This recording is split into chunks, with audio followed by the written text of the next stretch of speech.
لکھتے ہیں ایک بادشاہ کا غلام بڑے غرور و تکبر کے عالم میں گھوڑے پر سوار کہیں جا رہا تھا کہ سامنے سے بزرگ آ گئے۔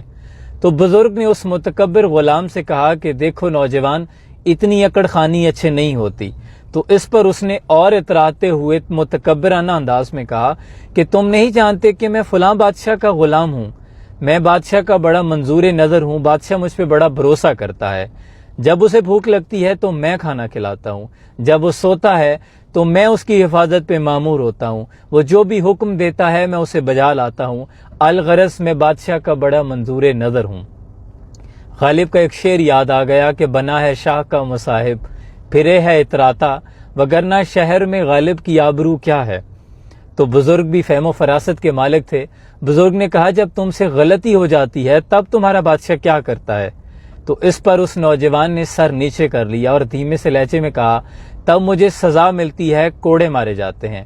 تو اس پر اس بزرگ نے کہا کہ پھر تو مجھے تم سے زیادہ اترانا چاہیے، کیونکہ میں ایسے بادشاہ کا غلام ہوں کہ جب میں بھوکا ہوتا ہوں تو وہ مجھے کھلاتا ہے، اور جب میں سو جاتا ہوں وہ ہر طرح سے میری حفاظت فرماتا ہے، اور جب میں بیمار ہوتا ہوں وہ مجھے شفا دیتا ہے، اور سب سے بڑھ کر جب مجھ سے کوئی غلطی ہو جاتی ہے تو معافی مانگنے پر وہ مجھے معاف فرما دیتا ہے اور شفقت اور رحم فرماتا ہے۔ تو اس پر اس غلام نے کہا پھر مجھے بھی ایسے بادشاہ کے پاس لے چلو، میں بھی اس کا غلام بننا چاہتا ہوں۔ تو اس پر بزرگوں نے فرمایا پھر اپنے رب کی غلامی اختیار کر لو، کیونکہ وہی بادشاہوں کا بادشاہ ہے۔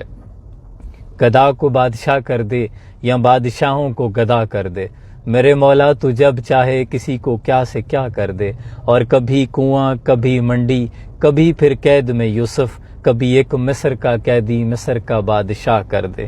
اور میرے اللہ کی رحمت اور نوازش دیکھیے شامی کہ موسیٰ لینے جائیں آگ اور پیغمبری عطا کر دے۔ یہ میرے مالک کی شان ہے اور سدا بادشاہی اسی بادشاہ کی ہے۔